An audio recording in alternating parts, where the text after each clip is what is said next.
Chloe could end up feeling some type of way about me interviewing you. Why is that? Because I once got a cease and desist from Tristan Thompson because we had some random hoes on here. And I'm so like, when I tell you that I'm really cut off from the reality show world and the NBA world, she starts talking about how she's fucking him. Who? This random chick on the podcast. She's fucking Tristan Thompson? This was a few years ago. And I'm sitting there like, whatever. I'm drinking on this episode for some reason, and I have no fucking clue about the fact that she's saying something that is very controversial. So I end up getting a cease and desist from him, basically saying that we had to take the episode down or cut that part out or whatever because this was somewhat destructive to his life at the time. I don't want her to think I have a grudge against her just because I'm interviewing all of her ex-lovers. I don't think so. No. I don't really speak to her or anything like that. You know what I mean? I don't think we have anything to worry about. The media really seized upon the idea of you having these feelings for her still, though, huh? I don't care what the you know what I mean? I know how I live my life, and I'm realistic. When I'm watching you do like Dateline interviews, it seems like they're just like kind of wearing you down over the like it's like hours of like interviewing you to finally get you to the point that you'll say something like slightly out of pocket. Is that because that's like a whole different world that I don't understand. That's what they wanted him to say. Yeah, that's what they wanted him to say. Oh, I want a bag. Please come back. That's what I was thinking. I'm like, there's no way that Lamar Odom is that pressed. I'm not pressed for women. They're everywhere. Right. You know what I mean? You know how, like, as a man, like, the odds are on my side. Like, hell yeah. Anywhere I go, there's women anywhere. For you in particular. Right? I would say. I remember I interviewed Sugar Sean like a long time ago before he was UFC champion, and I remember him saying to me, because he's like in LA for not maybe the first time or second time, whatever, and he's asking me like, where do I find a girl for me and my wife to have a threesome with? And I'm like, I don't fucking know. Maybe go to the beach, like maybe go to the club. Let your girl lead the way. Right. And it'll happen. I think he was leading the way. You know what I mean? That was the problem. That's harder. You feel what I'm saying? Yeah. You gotta let her do it. Your girl gotta want to be in. Well, you know. Take it to Nobu. Yeah. This is the guy.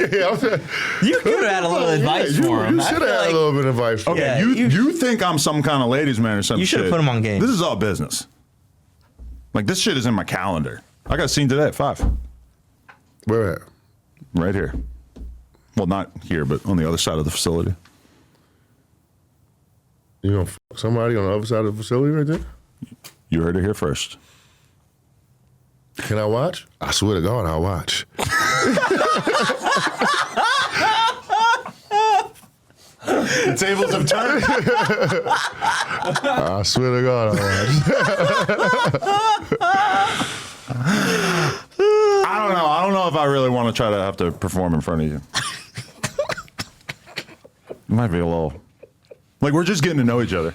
I get it. I get it. No, but I'm saying, like, the natural, like, game that it takes to just, like, meet chicks in public and, like, you know, like, sort of make them into you and all that. Like, I have so little experience with that at this point because it's like, you know, I meet girls and it's like, oh, let me get your number. I'll give it to my team so we can see if we can fit you into the schedule to work together. Yeah. It's not like, yeah, let me get your number and I'm going to fucking sext you and then just, like, hang out and take you out to dinner. Like, all this is like extremely foreign to me. If my wife left me, I feel like I would be back to square one as like a male trying to meet women. Like, it would be very overwhelming, and I feel like I might take a vow of celibacy. A vow of celibacy. Vow of celibacy. Maybe for like 3 months. All right. 3 months. You ever do that, or that's impossible? I've never even brought that up seriously in my life. You know what I mean? Like, if it happens, if time goes by and, you know, I don't tell something up, then time went by.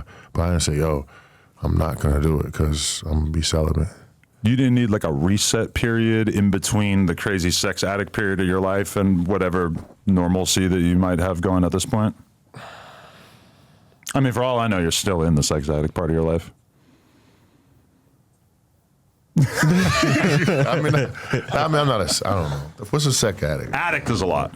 Yeah, That's a lot. They threw that on Tiger Woods. Yeah, they made him say sorry and all that Right. for being a sportsman. Everybody knows Yeah. sportsmen are gonna get laid. Yeah. Yeah. He's Tiger Woods. But then when you find out the details of the cheating, even though the details might really be kind of mundane, it still is kind of shocking to people of like, oh, you were getting a hotel room so you could sleep with some other woman. It's like That's because he was clean cut Tiger, exactly, yeah. right? If you could have, would you have I would have been the clean cut guy? Or were Yeah. you more comfortable with the world knowing the real you? I'm more comfortable with the world knowing the real me because there's no fall from that.